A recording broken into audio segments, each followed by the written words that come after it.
आप देख रहे हैं हेडलाइंस 24 में आपके साथ शाहाना खान। सबसे पहले इस वक्त की ब्रेकिंग न्यूज़। उत्तर प्रदेश से इस वक्त बड़ी खबर आ रही है। लखनऊ के मशहूर शायर मुनव्वर राना के बेटे पर रायबरेली के त्रिपुला पेट्रोल पंप पर जानलेवा हमला हुआ है जब वो अपने पैतृक घर रायबरेली जा रहे थे।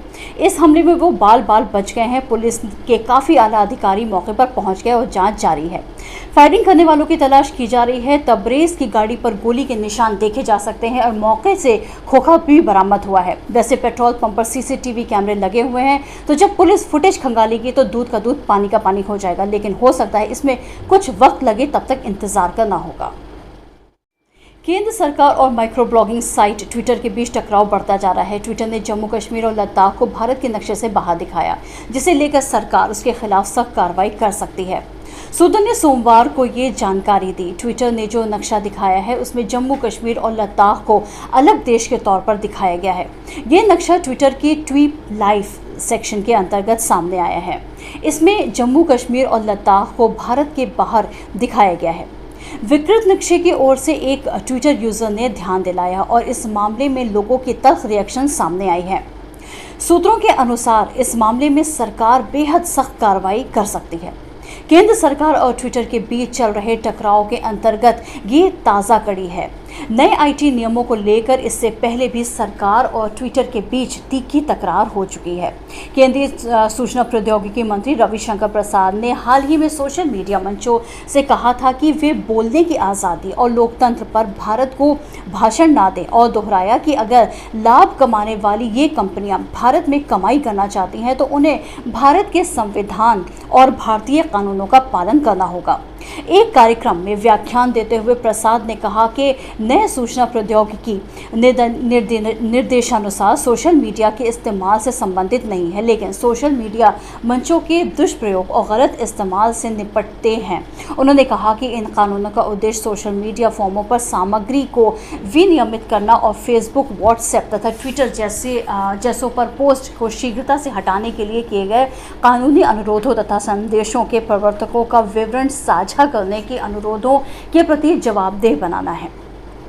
यूपी के गाजियाबाद में एक मुस्लिम बुजुर्ग की दाढ़ी काटे जाने के मामले में ट्विटर पर भी धार्मिक भावनाएं भड़काए जाने का केस दर्ज करने को लेकर भी केंद्र सरकार ने भी प्रतिक्रिया दी थी। ट्विटर पर केस दर्ज होना ये बताता है कि उसे इंटरमीडिएरी होने के नाते कानूनी कार्रवाई से मिली छूट खत्म हो गई है, क्योंकि वो तय समयावधि में नई डिजिटल गाइडलाइन का पालन करने में विफल रही।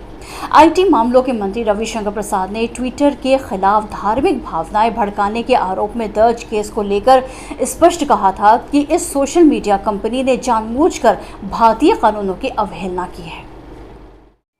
बीते 24 घंटों में देश में कोरोना वायरस संक्रमण के 46,148 नए मामले सामने आए हैं। इस दौरान 979 लोगों की मौत भी हुई है।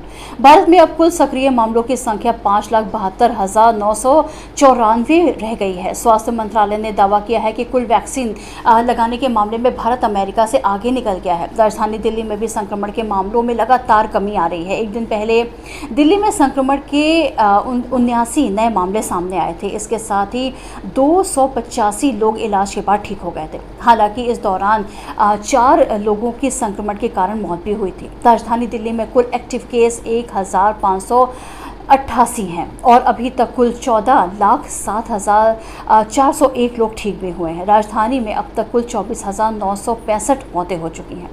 संक्रमण के मामलों में बीते कुछ सप्ताह से लगातार कमी आ रही है और दिल्ली सरकार चरणबद्ध तरीके से प्रतिबंधों को हटा रही है। ये प्रतिबंध कोरोना संक्रमण को काबू करने के लिए लगाए गए हैं। रविवार को दिल्ली सरकार ने जिम, योग केंद्र और बैंक्वेट हॉल खोलने की अनुमति दी थी। हालांकि इन सभी जगहों को अभी आधी क्षमता के साथ ही संचालित करने की अनुमति है। कोरोना संक्रमण की दूसरी लहर का असर कम होने के बाद जून के पहले सप्ताह में दिल्ली सरकार ने प्रतिबंधों में ढील देना शुरू कर दिया। बाजार, मॉल, शॉपिंग कॉम्प्लेक्स को ऑड इवन के आधार पर सुबह 10 बजे से रात 8 बजे तक खोलने की इजाज़त दे दी गई थी। सोमवार से अनलॉक 5 के तहत प्रतिबंधों में ढील दी जा रही है। इससे पूर्व अनलॉक 4 के तहत बार खोलने की इजाज़त दी गई थी। बार को दोपहर 12 बजे से रात 10 बजे तक 50% क्षमता के साथ खोलने की अनुमति दी गई थी।